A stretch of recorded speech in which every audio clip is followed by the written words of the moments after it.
You're listening to iCannabisRadio.com.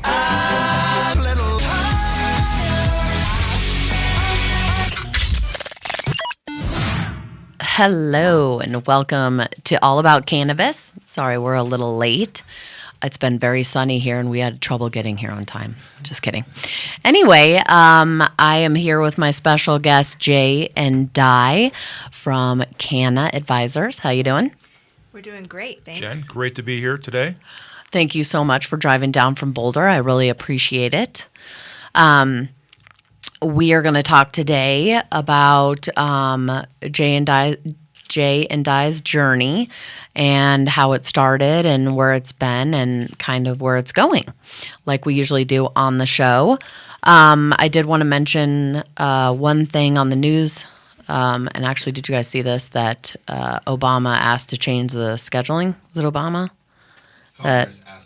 Congress asked Obama to change the scheduling on marijuana. The 28 signatures, I think, that Ed Blumenauer was part of, right? Yeah. I saw that. So I don't know what that means, though. And where are they going to change it to? Because it really shouldn't go in any of those, I don't think. I mean, it should be descheduled. Exactly. Just take it off the list completely. Exactly. I can't see it going from one to deschedule, but it's amazing to me. I was putting some information about that in a presentation because I'm speaking at CU. Woohoo! Actually, Di knows the girl I'm speaking for, but I was putting together a presentation and in the presentation I was talking about that. And so I looked up what it means and everything, and it just blows my mind that anybody even put it on there to begin with. Schedule 1 with heroin and ecstasy and peyote and all of this stuff, and that cocaine is Schedule 2, of course, because, lidocaine and all of that kind of stuff. But it's a crazy world we live in, a crazy world. And to kind of go into something funny, Steve, my business partner, texted me something, and it said, and I posted on Facebook, and it said, marijuana is legal in 2 states. Having sex with a horse is legal in 23 states. Good job. Which states are those? Good job, America. I know. So one of my friends goes, so which state are those, Genifer? I'm looking up to have a change.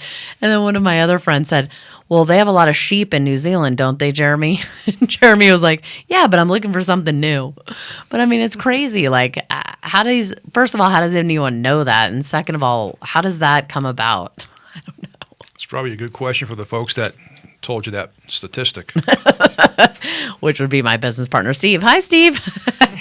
So anyway, well, it's the reason I'm having Jay and Di on is they have had just the most amazing month, and that is because a lot of people in Colorado, well, a couple consulting groups out of Colorado and very few outside of Colorado have been helping to get licenses in other states. Connecticut and Massachusetts being the 2 states that just announced. And how many licenses did you get for your clients?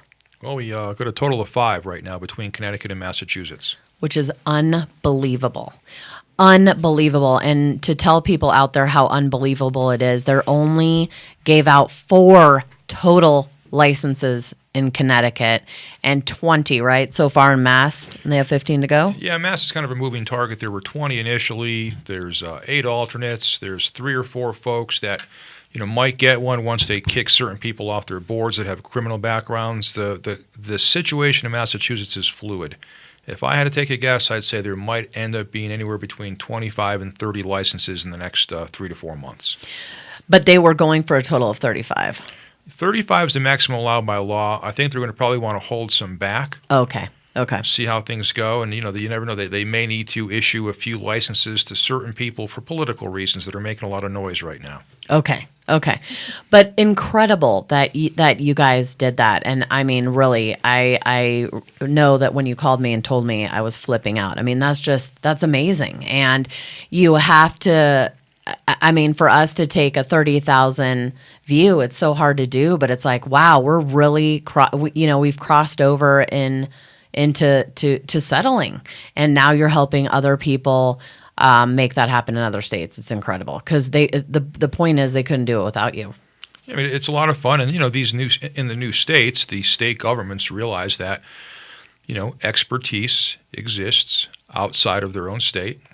They want to see that expertise brought in. They want a first-class program, but they want the right players coming in. Sure, of course they do. They don't want to look bad. So that's, I think, the most important thing for them. Is they Right. want to make sure that whatever people they pick are going to make them look good. Sure, yeah. They want to make sure, just like Colorado wants to make sure we look good because the rest of the world is watching. Absolutely. So, well, let's talk about how both of you got into this industry. I'll kick that off. Okay. Does everybody remember our country's big financial collapse of 2008? Yeah. I was relocating from Arizona to here. Yes. So we were developing real estate. We had a construction business. We were developing and building multi-million-dollar luxury projects in the ski resorts of the Colorado Mountains. And when things collapsed, we got stuck with quite a bit. We ended up getting through just about all of it. Turned a bunch of them into nightly rentals. But fast forward, we had an opportunity to reinvent. And we were in the process of leasing out a piece of real estate that we had just off of Pearl Street in Boulder. And we started getting approached by groups of young kids. Yeah. And they all had cash, and one group was going to pay us 3 months in advance. The other group was going to give us 6 months up front. You're like, and they told us they wanted to open a marijuana dispensary. I'm like, you want to do what? So we looked into it, ran to the coffee shop and grabbed the weekly paper, and I saw these advertisements in the back for a medical marijuana dispensary. So we talked about it for a couple of weeks. I ran down to the city building, Boulder, Colorado, with my checkbook, and it cost me $25. I'd write a $25 check for a sales and use tax permit to open a dispensary. and when was that? It was back in 2009. 2009, Back okay, in yeah. September, October of 2009. Yeah. And we didn't come to the conclusion that quickly. We've got kids, so of course I needed to hear from an attorney that you were going to go to jail. Probably okay to do, and that our kids wouldn't be orphans. Sure. Pretty important. But if something happens, I'll take Rika. Okay. Okay. So that's how it started. And a funny story is, I don't know if so many new people in the industry right now, but way back in 2009, we had the opportunity as operators back then to put on doctor days, right? Remember the doctor days in the early days? Oh yeah. So we had the movers come to our little 1,300 square foot Victorian building downtown Boulder. It was beautiful offices for our construction and real estate company. The movers showed up on it was a Friday the 13th. November 13th, 2009. They moved everything out. We worked overnight and setting up a little temporary doctor office, a temporary waiting room. And the next day, we had all of our friends come over. And we had a little doctor in the room, and all of our friends came over. And we picked up the tab on everything. We paid for the doctor visit, and we went out and picked up a half pound of blueberry, a half pound of the strained blueberry. And that was sitting in the back. And after everybody came through and signed up and went to see the doctor and got their paperwork, we'd send him in the back, and everybody got an eighth ounce of bud. Didn't charge him for that either. But it was such a wonderful experience for everybody. Everybody was so damn happy.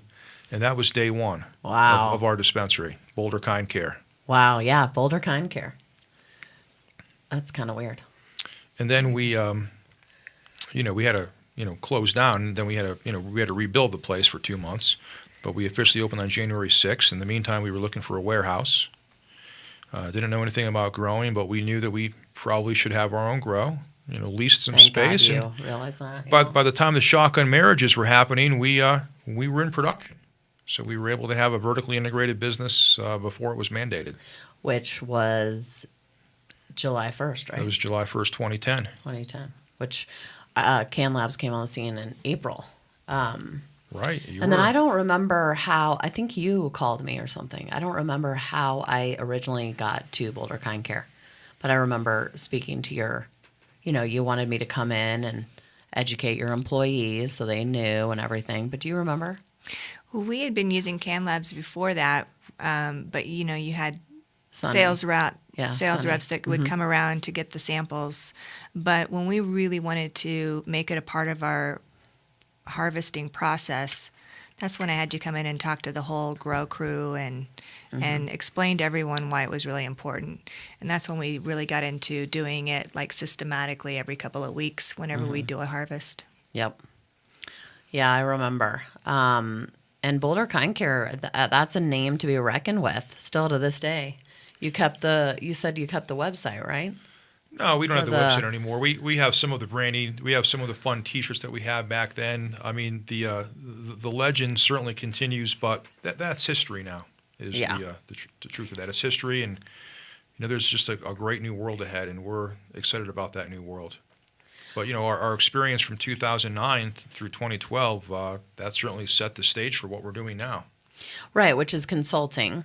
A lot less pressure to consult than to have your own I won't say it's a lot less pressure. I think it's more pressure, especially when you have teams or groups in new states where it is their dream to win one of these licenses, and they're laying out not only good money to our team, but they're paying a lobbyist, they're paying an attorney. It's a lot of pressure to perform. And it's like their whole life savings that they're putting into it, and that's true. What happens if you don't feel like you've done your best work? But Genifer, what's great about it is not having to deal with the BS of some of the local municipalities. Government. That part's wonderful, because I can tell you in the new states, once you begin to work with a municipality and they give you local approval to set up shop, they truly feel a vested interest in your success. Do they really? See, that is so awesome. I wish Colorado would jump on board with that. I still don't feel like that. In fact, when we went down to get our license from City and County of Denver, I had to check the lady. I'm like, lady, don't treat me like that just because this is marijuana. I said, if I was opening a boutique, I bet your attitude would be a lot different. And she, absolutely, shut up. But it's ridiculous. Unbelievable. It is. We're very happy not to be dealing, especially, Boulder should be like, the cat's meow for cannabis businesses, and it already was in the underground market, right? But the politics there are ridiculous. Yeah. So glad we're not having to play with that. I'm sure of it, but yeah, I guess the pressure is still really crazy. So tell me how it happened when your clients found out that so first it was Connecticut, right? I could tell you a pretty funny story about Connecticut. Perfect. The state of Connecticut, they only issued 4 cultivation licenses, and the pressure, as some of these other groups, it was intense, and I was worried. There were a lot of A+ groups out there, and a lot of the A+ groups did not get a license. They were very leery, believe it or not, about the perception of out-of-state, influence, and especially with Colorado going full legal. Mm-hmm. They were concerned about that. Mm-hmm. So my group was told that they won a license on the Friday. The press release was on the following Tuesday. I forget the dates. But my group was told they had a promise not to tell Jay Zarkowski. Really? Until the night before the press conference, because they didn't want word getting out. They didn't want word getting out that there's a winner. Right. And certainly there would be people that were disappointed. Right.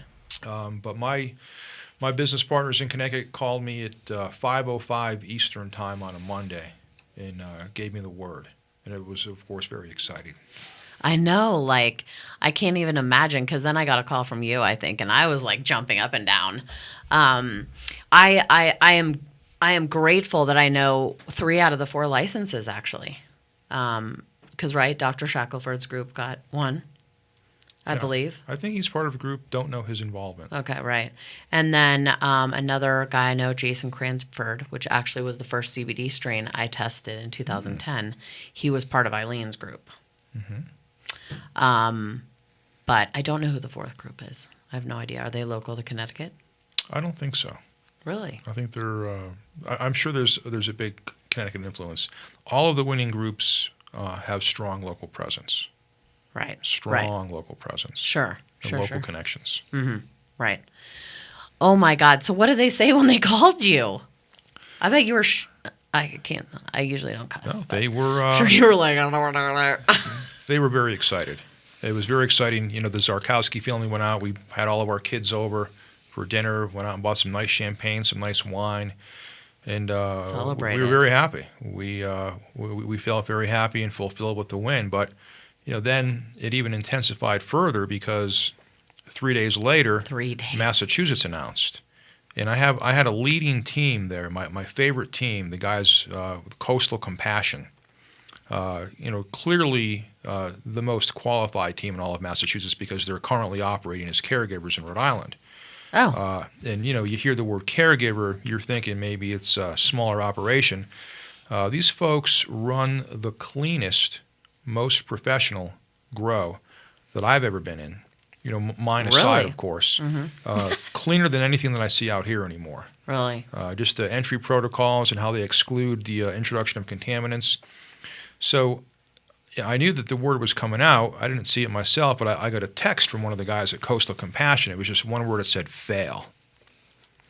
I'm like, you got to be kidding That me. little turd. So I get online and, you know, okay, now here's the list at the Department of Health in Mass, and I'm looking through the list, and it's reading like a who's who of our clients. You know, there's one, there's a second one, there's a third one. But then I noticed there was another attachment. It was an alternate list. So I opened that attachment, and there's my guys, Coastal Compassion, at the top of the alternate list. They had the 7th highest score in the state. But because of the loss. location that they were in, they were asked to, you know, work with the state in moving their dispensary to a location in need. Good. Yeah. But that's how I found out. And it was really, you know, a week of reaching out to everybody. And, I mean, everybody is still very excited. And the situation out there now is, you know, there are some groups that continue to work while they were waiting to hear if they got a license. Our group in Connecticut, as an example, continued to work on getting their building permit. So when is Connecticut going to be up and running? Well, Connecticut will be up and running as soon as dispensary licenses go out. They have not yet announced dispensary licenses. Oh, okay. So Massachusetts is dispensary and grow, right, for the 35? In Massachusetts, the licenses are vertically integrated licenses. Just 35. Yeah. Connecticut's not. How many dispensaries are going to be in Connecticut? In 6 weeks, the state will announce, I'm just guessing here, probably around 6 dispensary winners. Bow, chicka, bow, wow. And with that, we'll take a break. Cannabis is a delicious and effective medical marijuana beverage proudly made right here in Colorado. Each bottle is freshly infused with 100% pure flower extract from the highest grade marijuana plants available today. Using proprietary extraction methods, every bottle of Cannabis is consistently and reliably infused with an exact milligram dosage that you can count on to relieve your symptoms each and every time. Cannabis is delicious. There's never any medicine-y taste. We use only 100% cannabis flowers. No trim or byproducts are ever used in Cannabis. It does not require refrigeration and comes in convenient, resealable multi-dose bottles from 60 milligrams to 200 milligrams. We have drinks with dosage that works best for you. Cannabis is available in a variety of delicious flavors like black cherry, watermelon, pineapple mango, and blue raspberry. And we now have strain-specific beverages available just for you. Cannabis is delicious, convenient, consistent, and effective. Give it a try and experience the Cannabis difference. Call Canisher at 1-800-420-5757 for all your insurance needs. Canisher understands the risks you face each day, and we are there to protect your business and your investment. Since 2010, Canisher has been serving the cannabis industry nationwide. Call Canisher at 1-800-420-5757 or visit us on the web at canisher.com to learn more about our insurance and risk management services. Proud member of the NCIA. I'm Gary Johnson, and you're listening to iCannabis Radio, and I want to say, talk it up, Colorado. Okay, so back to Connecticut and the dispensary licenses. I didn't even know there was I didn't even know that. For some reason, I just thought there was 4 and it was vertically integrated. So I lost the boat there, but... Yeah, 2 separate processes. It's interesting. The cultivation facilities are allowed to be for profit. So that's great. There's only going to be 4 of them for the entire state. The dispensaries need to operate as a nonprofit. And they are separate businesses. So, playing devil's advocate, how are they going to? How will the dispensary make it without the tax write-offs of the grow? That's a great question. I don't know. Yeah, because if you're not for profit, and then you don't have, I don't know, it's going to be interesting. I think there's certainly precedent for that. If you look at Harborside, out in Oakland, California, that's the world's largest dispensary. That's true, and he doesn't have a grow. To my knowledge, they do not grow any of their own. They don't, No. do they? So it's there's a model for it, and I'm sure there's plenty of models out there across the country. Speaking of them, they got a license, didn't they? In Massachusetts. They got one of the Massachusetts They did. licenses. They had a team, and they won one. Yep, in Boston. Who was in Boston? Mm-hmm. Oh. And just to let people know out there, the barrier to entry is extremely high. In Connecticut, you had to have $2 million liquid, and the application was $500,000. No, the $2 million, that's just to put in an account that the state has access to. That's just a cash bond. So if you screw up or don't grow enough or disappoint the commissioner, he begins to take your money. So in addition to the $2 million, there was a $25,000 application fee, $75,000 license fee, and then of course after all that, we need to lease our warehouse. I mean, we've been making our lease payment on this warehouse since last fall, October, November, and that's a requirement. You don't know if you're getting a license, but you have to lease a building. Unbelievable what people put marijuana through. I mean, really, it's ludicrous. Ludicrous. So, and then Massachusetts, $35,000 license fee, non-refundable, and 178 applied. Yeah, I think it was a $30,000 fee. I'm getting confused. Yeah, no, I think it was 35. And you're right. It was 100. I think it was right on the nose. 100 applications. That's that a was nice for chunk phase of money. 2, I Phase think. two, Yeah. sure. That's Yeah, a nice that's- chunk of money for the state. That's real money. Wow. Unbelievable. Okay, so you got these licenses. Now people are breaking down your door for other states, right? So what states are we looking for now? Illinois, right? We are. Illinois, We're talking to people in Illinois, Canada, Nevada. Nevada. We have existing Very clients excited in about Canada. Nevada. So hey, Dave. So it's interesting because Canada has changed their program, right? Yes. It used to be retail. Now it's going to grow facilities, either with a in-house lab or a third-party lab, and then mailing to clients. And we are actually putting a lab in Toronto as well, an in-house lab for a group that we've met out there, which is great. But I love the idea of Canada. I think that, but quickly I think it'll go to recreational. I don't know why they just don't go to recreational. Well, it's a strange market there because, first of all, it's the first federally licensed program. So that's a wonderful first. The federal government has put this program together. But all you could do is sell dried flower. It's supposed to be a medical program, but they're not allowing any infused products, no oils, no pills, no concentrates. They just want real medicine. The real medicine. So they're not. Yeah. Again, all these programs, right? They're evolving. Well, and right now in Colorado, there are a few groups trying to get rid of edibles and concentrates here, which is absolutely ludicrous. And if people would spend 5 minutes educating themselves, they would understand that it's just like pharmacy. You take something, you create a small pill that you can take. I mean, it's the same thing with cannabis. I mean, if you had to take 3 grams of oil, how much would that be to smoke? Like an ounce? An ounce a day? Jay, Yeah. could you smoke an ounce a day? No. I could not. No. Well, and nor would I want to, nor would my lungs want me to. my 86-year-old mother, she takes CBD capsules every morning, one capsule in the morning, and then she uses her vape pen with oil in it, and that helps her with her breakthrough pain. And if those things were eliminated, she wouldn't use cannabis because she's not going to smoke it. Right. There's no way. Right. And if you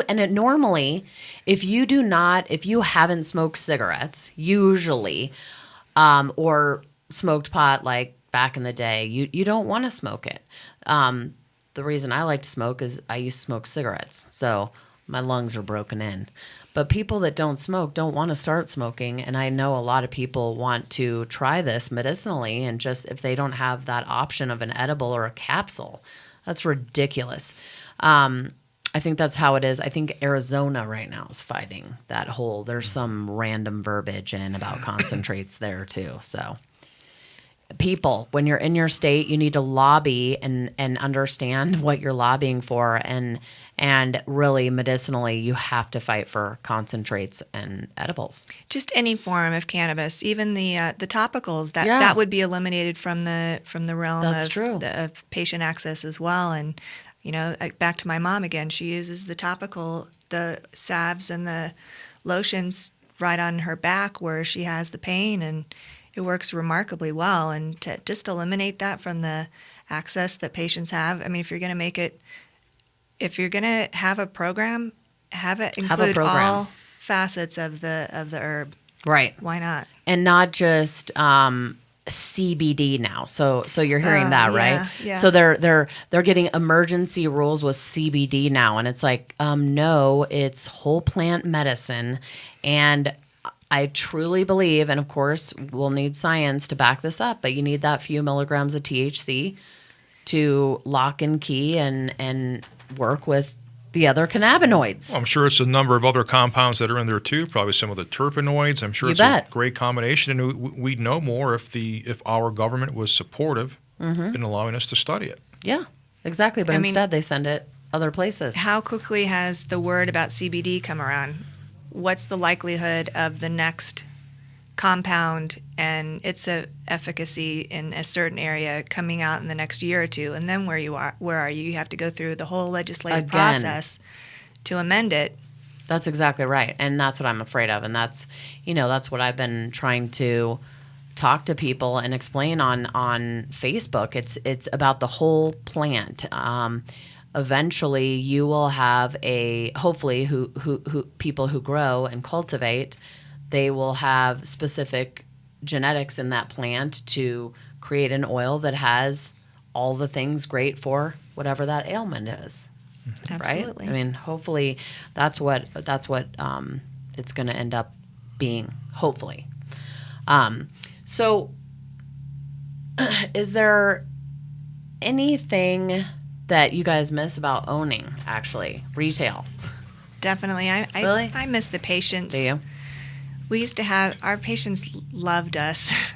And it was so nice to hear and see the changes that happened in their lives. We had one patient, Pat, who had a rare disease called Cushing's disease. And it's a brain tumor, or a series of brain tumors that form around your pituitary gland. So most of the time they're not operable.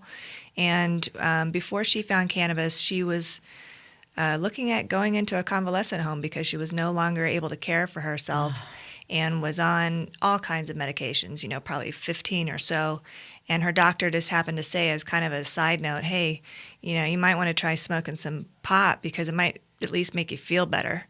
And so she started experimenting with smoking it, and then she came to us when we started carrying capsules. And she found that the capsules worked better for her because, again, it lasts longer in your system, and she could control the dosage a lot better.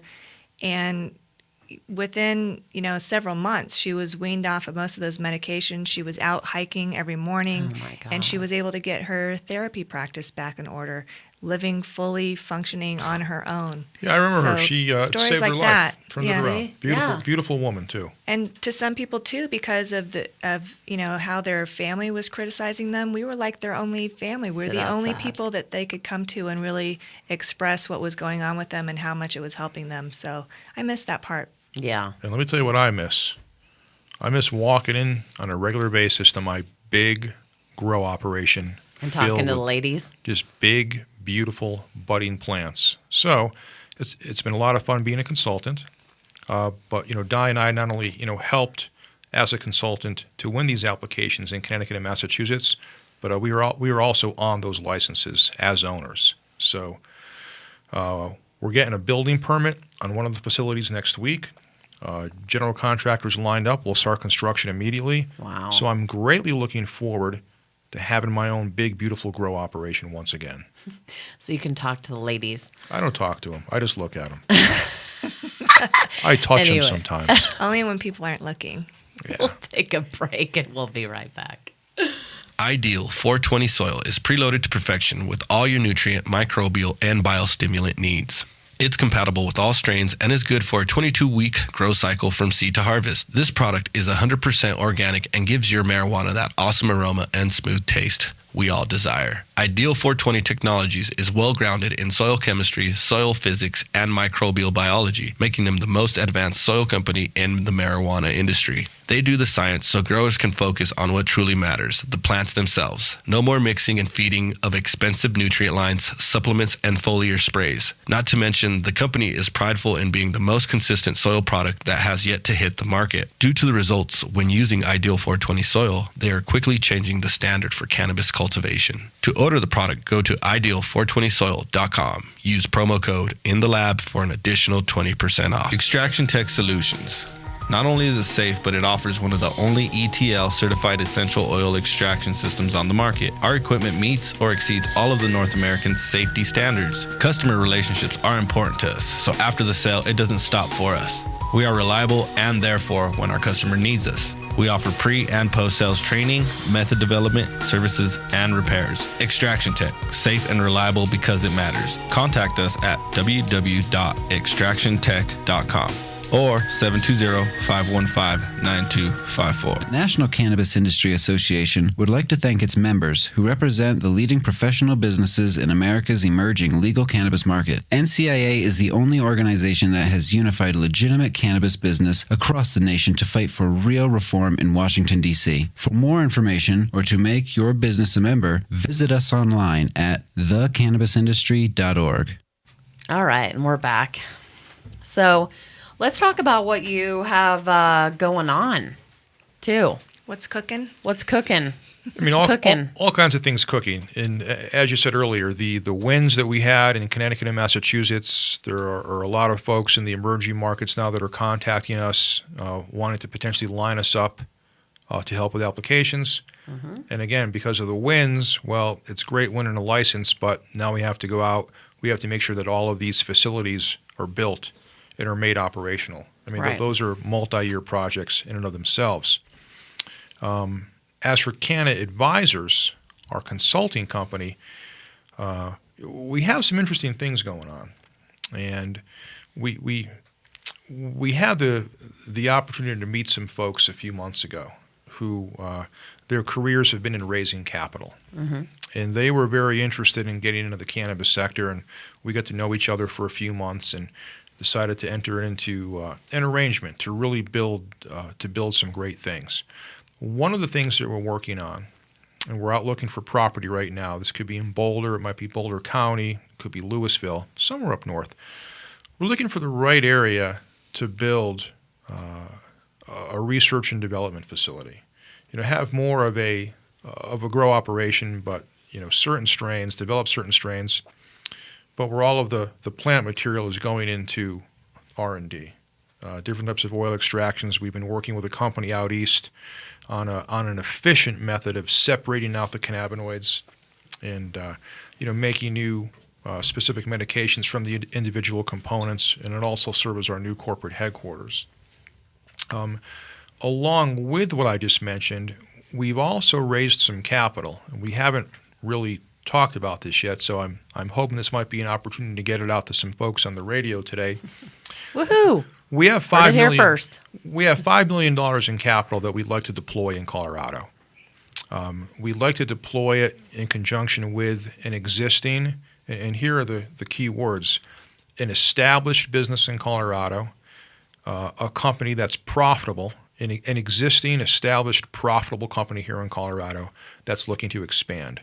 The model that we want to implement is we're looking for a company to partner with that maybe has a piece of real estate in mind that they'd like to buy. We would like to come in with the money to purchase that real estate. We would like to provide the money to build out that facility, whether it's a grow operation or some type of a MIPS or an extraction operation.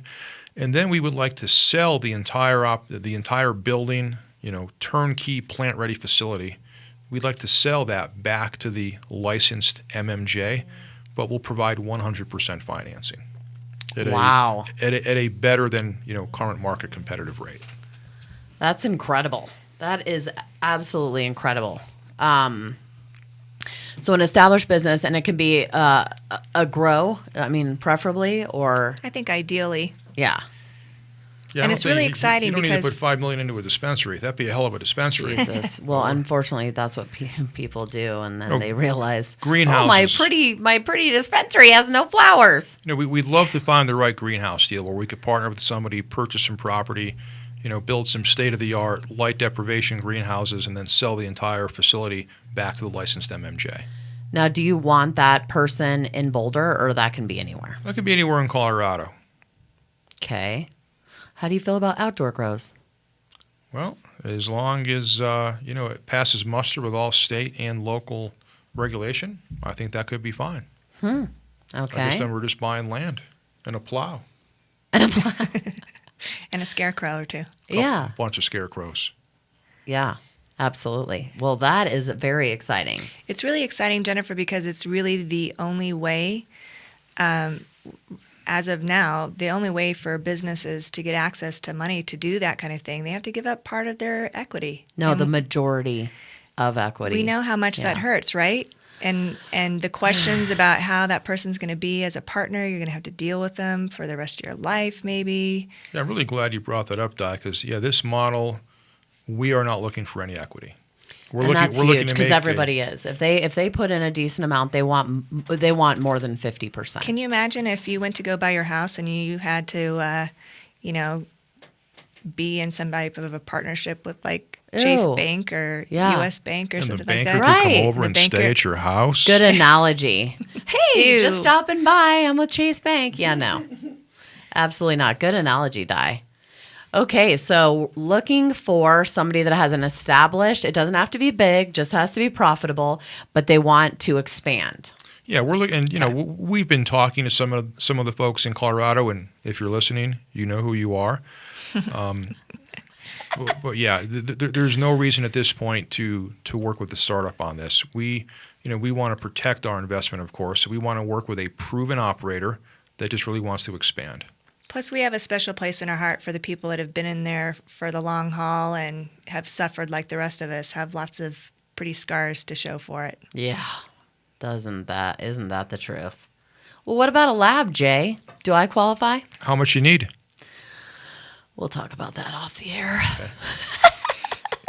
Again, But there are a lot of people here, and here's the deal: people ran out of recreational pot. I mean, everybody needs to expand, as far as I know. I don't know one person here that's like, "Yep, we're all done." And that's the reason for our concern and why we want to really be careful. Almost everyone that I know right now is adding capacity, production Yes, capacity. if they can. And we're going to hit a point in the future, I don't know when, but there's going to be a glut again. And prices will be depressed. And just through the laws of supply and demand, there will be those players that cannot compete. We want to make sure whoever we work with on this type of a deal, they will be one of the players that can compete long term, because I mentioned that we're going to provide 100% financing on the facility. There's still going to be a 10-year amortization period on the note. We need to be comfortable that this group could, pay us over the course of 10 years, so they got to stick around. Of course. Yeah. So thus, yeah, you need somebody that, because really, if people, there are the few that need money, and it's because they were not very good business people, not because they didn't have, they had, never mind. The demand has always been there. The demand, yeah, how they exactly. have spent their money How along the they've- way is very telling. Exactly.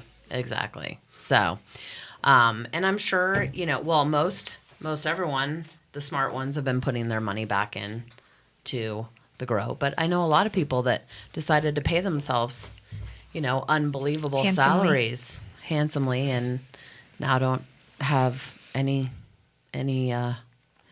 cash to expand the grow. So, Well, that's good to know, and I will spread that word, as Thank you know. you. I will definitely do that. But it looks like we're wrapping up. Now, how do people get a hold of Canna Advisors? What's the best way to do that? We have a great website. It's easy to remember. www.thinkcanna. Honey, nobody says the W anymore. I know, That's I love implied. that. It's like I don't get out much. 1303.